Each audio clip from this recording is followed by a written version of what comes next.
صلاۃ و سلام علیک یا حبیب اللہ یا کریم اللہ وعلی آلک و اصحابک یا شفیعنا عند اللہ۔ واجبات نماز کی بات جہاں تک رہی تو چند واجبات آپ کو یہاں پر جو ہے ذکر کیے جائیں گے، اور چونکہ واجبات نماز میں تھوڑی سی جو ہے وہ آپ کی بحث بڑھ جائے گی، تھوڑی سی آپ کی بحث کیا ہے واجبات نماز میں بڑھ جائے گی، کیونکہ پھر واجبات نماز میں کچھ چیزیں ایسی ہیں کہ جس میں جو ہے وہ کچھ لوگوں نے اختلاف بھی کر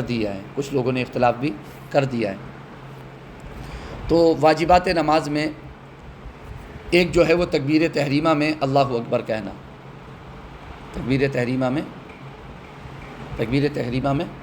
اللہ اکبر کہنا، تو ٹھیک ہے، تو ابھی جو پیچھے ہم نے بیان کیا آپ کو پورا، ٹھیک ہے، تکبیر تحریمہ وہ فرض تھی، لیکن تکبیر تحریمہ میں اللہ اکبر کہنا واجب ہے، فرض نہیں ہے۔ تکبیر تحریمہ میں اللہ اکبر کہنا کیا ہے؟ واجب ہے۔ تکبیر تحریمہ میں اللہ اکبر کہنا کیا ہے؟ واجب ہے، ٹھیک ہے۔ اس میں یہ ہے کہ اللہ اکبر کے علاوہ بھی کچھ کہہ سکتے ہیں، فی الحال ہم اس کو یہاں پر ذکر نہیں کر رہے۔ آپ اتنا یاد رکھیں کہ تکبیر تحریمہ میں لفظ اللہ اکبر کہنا کیا ہے؟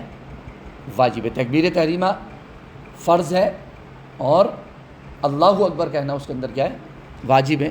نمبر 2، دوسرا واجب جو ہے وہ ہے آپ کے سورہ فاتحہ پڑھنا۔ ہم نے آپ کو بتایا تھا ابھی کہ قرات کرنا فرض ہے، کہیں سے بھی قرآن پڑھنا، قرآن کا کچھ حصہ پڑھنا کیا ہے؟ فرض ہے۔ قرآن کا کچھ حصہ پڑھنا کیا ہے؟ فرض ہے۔ ہاں، سورہ فاتحہ پڑھنا واجب ہے۔ سورہ فاتحہ پڑھنا کیا ہے؟ واجب ہے، ٹھیک ہے۔ تو سورہ فاتحہ پڑھنا کیا ہے؟ واجب ہے، فرض نہیں ہے۔